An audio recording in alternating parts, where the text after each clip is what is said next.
You live in the safest world any human has ever known. Food you didn't hunt, shelter you didn't build, a screen that hands you every person on Earth. By every measure your ancestors would recognize, you have won. But you feel further from other people than ever. And the real answer is far stranger than loneliness. In 1968, a scientist built heaven for mice. John B. Calhoun at the National Institute of Mental Health had a simple question. What happens to a population when you remove every reason to struggle? He called it Universe 25. Unlimited food, unlimited water, perfect temperature, soft nesting material, no predators, no disease, everything a mouse could ever want, forever. He placed 8 mice inside. Then he watched. At first, exactly what you'd expect. The mice explored. They mated. Every 55 days, the population doubled. A golden age. If you had looked in, you'd have called it a success. But Utopia has a hidden cost. In nature, most young mice die, or leave,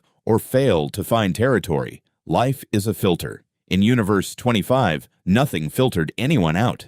Every mouse survived. Everyone stayed. And the space was not infinite. By day 315, growth slowed, and the social world began to break. The young males found there was no territory left to win, every corner taken, every role filled, nowhere to go, nothing to become. So they stopped trying. They withdrew. They didn't fight. They didn't court. They gathered in listless crowds in the center, present but absent, alive but not living. The mothers grew neglectful. They abandoned their pups. And the next generation was barely raised at all. Do you see what's happening? The mice weren't dying of hunger, or cold, or attack. They had everything. Their society was dissolving from the inside. Then came the generation Calhoun called the beautiful ones. Born into the broken world, they never learned to fight, or court, or raise young. So they did the only thing left. They groomed themselves. They ate. They slept. They groomed. Their coats were flawless, and they were completely empty. No interest in other mice at all, healthy, safe, and finished, because the beautiful ones did not mate. The withdrawn males did not mate. In a universe with unlimited food and zero danger, the birth rate fell to 0. By day 1780, the last inhabitant of paradise died. It had destroyed itself with everything it could ever want. Calhoun had a phrase for it. The behavioral sink. The moment a crowded society stops functioning, not because it runs out of resources, but because it runs out of roles. Now here is where you should feel a chill, because Calhoun didn't think he was only studying mice.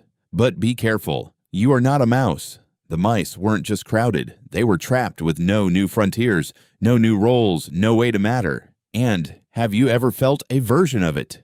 You live surrounded by people. Your feeds are endless. And yet more and more people feel there's no clear role for them. Consider what researchers have measured in humans. The neuroscientist John Cacioppo found that loneliness is not just a sad mood. It's a physical alarm state. Your body treats isolation the way it treats hunger, as a signal something is dangerously wrong. And it's deadly. Julianne Holt-Lundstad, studying hundreds of thousands of people, found that weak social ties raise your risk of early death by an amount comparable to smoking. Being disconnected is one of the deadliest things that can happen to a human. Now hold that next to the beautiful ones, perfectly fed, perfectly safe, and withdrawn so completely that their world quietly ended. The political scientist Robert Putnam spent decades tracking how we connect. Fewer clubs, fewer dinner parties, fewer of the small gatherings that hold a society together. We were, he wrote, bowling alone. And he wrote that before the smartphone, before you could spend an evening seeing hundreds of faces and touching none of them. Calhoun's deepest fear was never about space. It was about meaning. Not too many bodies in a room, too few ways to matter. The mice had abundance. What they lost was purpose. And you are offered the same trade every day, comfort in exchange for connection.